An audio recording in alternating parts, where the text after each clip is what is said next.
Hello everyone.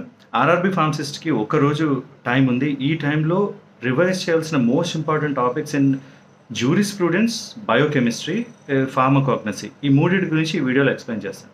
First one జ్యూరిస్ప్రూడెన్స్‌లో pharmacy law అంటారు. దాంట్లో మోస్ట్ ఇంపార్టెంట్ టాపిక్స్ ఏంటంటే drug and cosmetic act, pharmacy act, NDPS narcotic drugs and psychotropic substances act. ఈ మూడిటి గురించి ఖచ్చితంగా తెలుసుకోవాలి. డ్రగ్ అండ్ కాస్మెటిక్ యాక్ట్ 1940లో స్టార్ట్ అయింది. 1945లో రూల్స్ వచ్చాయి.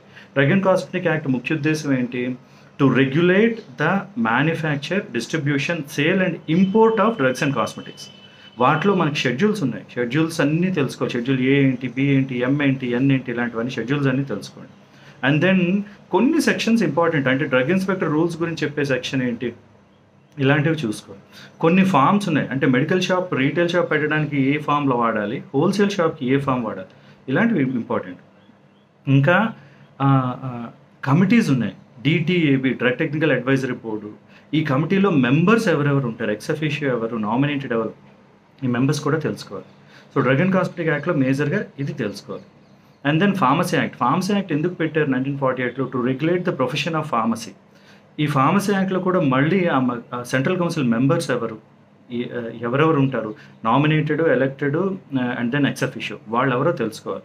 నా ఫార్మసీ యాక్ట్లో కొన్ని ఇంపార్టెంట్ థింగ్స్ ఉన్నాయి. అంటే సెక్షన్ 42 ప్రకారం ఖచ్చితంగా మెడికల్ షాప్ రన్ చేయాలంటే రిజిస్టర్ ఫార్మసిస్టే ఉండాలి. సెక్షన్ 42 ఇలాంటివి గుర్తుంచుకోండి. సెక్షన్ 36 ప్రకారం ఎవరైనా రూల్స్ వైలేట్ చేస్తే వాళ్ళు సర్టిఫికేట్ తీసేసుకోవచ్చు. ఇదొకటి. సెక్షన్ 10 ప్రకారం ఎడ్యుకేషన్ రెగ్యులేషన్స్ ఫార్ములేట్ చేశారు. ఎడ్యుకేషన్ రెగ్యులేషన్ అంటే మన డిప్లొమా ఇన్ ఫార్మసీ, బీఫార్మ్, వీటన్నిటికీ సిలబస్ ఫ్రేమ్ చేసి చేయడం ఎడ్యుకేషన్ రెగ్యులేషన్స్ అంటారు అన్నమాట. సో ఫార్మసీ యాక్ట్లో ఇవి చూసుకోండి. NDPS narcotic drugs and psychotropic substances 1985. దీంట్లో ఇంపార్టెంట్ ఏంటంటే కొకైన్, మార్ఫిన్, అంటే వేటిని నార్కోటిక్ డ్రగ్స్ అంటారు, వేటిని సైకోట్రోపిక్ డ్రగ్స్ అంటారు. మనకి అఫీషియల్గా మార్ఫిన్ ప్రొడ్యూస్ చేసే ఫ్యాక్టరీస్ ఉన్నాయి. అవి ఎక్కడెక్కడ ఉన్నాయి, నీముచ్ ఒకటి, గజియాబాద్ ఒకటి, ఎక్కడున్నాయి అవి. అండ్ దెన్ ఎంత క్వాంటిటీస్ ఉంటే అది నార్కోటిక్గా కన్సిడర్ చేస్తారు, పనిష్మెంట్స్ ఏంటి, ఇవి తెలుసుకోవాలి ఎన్డీపీఎస్ యాక్ట్లో. ఇవి కాకుండా కొన్ని ఉన్నాయి. Medical termination of pregnancy act అని 1971లో వచ్చింది. ఆ ఇయరు దాని ఉద్దేశం ఏంటి, ఇవి తెలుసుకోండి. Drugs and magic remedies act and medical and toilet preparation act. ఇవి ఇయర్స్ ఎప్పుడో ఏంటో బ్రీఫ్గా తెలుసుకుంటే సరిపోతుంది. ఈ ఒక్క డేలో టూ మెనీ చదవలేం. ఇవి ఇంపార్టెంట్గా చూసుకొని సరిపోతుంది. Coming back to biochemistry. బయోకెమిస్ట్రీలో మోస్ట్ ఇంపార్టెంట్ ఏంటంటే టర్మ్స్ గ్లైకోజీనోలైసిస్, గ్లైకాలసిస్, గ్లూకోనియోజెనసిస్. ఈ వర్డ్స్ మీనింగ్ గ్లైకోజీనోలైసిస్ అంటే బ్రేక్ డౌన్, గ్లైకోజన్ని బ్రేక్ డౌన్ చేయడాన్ని గ్లైకోజీనోలైసిస్ అంటారు. Gluconeogenesis, other than carbohydrate source నుంచి గ్లూకోజ్ ప్రొడ్యూస్ చేస్తే గ్లూకోనియోజెనసిస్. ఇట్లాంటి వర్డ్స్ తెలుసుకోండి. ఓవరాల్గా బ్రీఫ్గా గ్లైకాలసిస్లో ఏం జరుగుతుంది, గ్లూకోజన్ బ్రేక్ డౌన్ అయి పైరువిక్ యాసిడ్గా మారుతుంది. ఎన్ని ఏటీపీస్ వస్తాయి, 2 ఏటీపీస్ వస్తాయి. అంటే డైరెక్ట్గా వచ్చేవి 2 ఏటీపీస్. అలానే ఎక్కడ జరుగుతుంది, సైటోప్లాజంలో జరుగుతుంది. క్రెబ్ సైకిల్ ఎక్కడ జరుగుతుంది, మైటోకాండ్రియాలో. ఎలక్ట్రాన్ ట్రాన్స్పోర్ట్ చైన్ ఎక్కడ జరుగుతుంది, మైటోకాండ్రియాలో. ఓవరాల్గా ఏం జరుగుతుంది, ఇవి ఇంపార్టెంట్.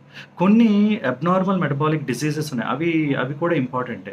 ఇప్పుడు లాక్టోజ్ ఇంటాలరెన్స్, లాక్టోజ్ తట్టుకోలేకపోవడం, గ్యాలక్టోజెమియా, గ్యాలక్టోజ్ లెవెల్స్ ఎక్కువ అయిపోవడం, గ్లైకోజన్ స్టోరేజ్ డిసీజెస్ ఉన్నాయి, అవి తెలుసుకోవాలి. అలానే inborn errors in metabolism, albinism ఏంటి, ఫినాల్కిటోన్యూరియా ఏంటి, మేపుల్ సిరప్ యూరిన్ డిసీజ్ ఏంటి, ఆల్కాప్టోన్యూరియా ఏంటి, ఇవి తెలుసుకోవాలి. లిపిడ్స్లో వచ్చేవి జనరల్గా మనకి కొన్ని గాచర్ డిసీజ్ అని, నైమన్ పిక్ డిసీజ్ అని, అలానే హైపర్ కొలెస్ట్రెమియా, ఇలాంటి వాటి గురించి తెలుసుకోండి. బ్రీఫ్గా ఇవి సరిపోతాయి. మళ్ళీ ఎసెన్షియల్ అమైనో యాసిడ్స్ ఏంటి, ఎసెన్షియల్ అమైనో యాసిడ్స్ ఒక 10 ఉన్నాయి. అలానే ఎసెన్షియల్ ఫ్యాటీ యాసిడ్స్ ఏంటి, 3 ఉన్నాయి. Arachidonic acid, linoleic acid, linolenic acid. ఈ లిస్ట్ తెలుసుకోండి. ఇవి most important topics in biochemistry. Pharmacognosy విషయంకి వస్తే ఫార్మకాగ్నసీ కూడా చాలా వ్యాస్ట్ అనమాట. అంటే మెడిసిన్లో, ఫార్మకాలజీలో ఇంపార్టెంట్ డ్రగ్స్ ఏమైనా ఉంటే అవి ప్లాంట్స్ నుంచి వస్తే వాటి సోర్స్ ఏంటి, కెమికల్ కాన్స్టిట్యూట్స్ ఏంటి, ఇవి తెలుసుకోవడం ఇంపార్టెంట్. ఇప్పుడు క్వినైన్ ఉంది, సింకోనా ఆల్కలైడ్స్, ఇవన్నీ అవి ఏంటి అంటే ఫార్మకాగ్నసీలో ఫార్మకోలాజికల్ డ్రగ్స్ ఉంటాయి, అవి తెలుసుకోవాలి. ఇప్పుడు అలోయ్ ఉంది, లాక్సేటివ్గా వర్క్ చేస్తుంది. డిజిటాలిస్ ఉంది, కార్డియోటోనిక్గా వర్క్ చేస్తుంది. సో వాటి బయోలాజికల్ సోర్స్, కెమికల్ కాన్స్టిట్యూట్స్, ఇలాంటివి నేర్చుకోండి. అండ్ దెన్ కెమికల్ టెస్టుల గురించి డెఫినెట్గా క్వశ్చన్ వచ్చే ఛాన్స్ ఉంటుంది. సో ఫార్మకాగ్నసీలో ఇవి తెలుసుకోండి, సరిపోతుంది. I hope this is useful. All the best.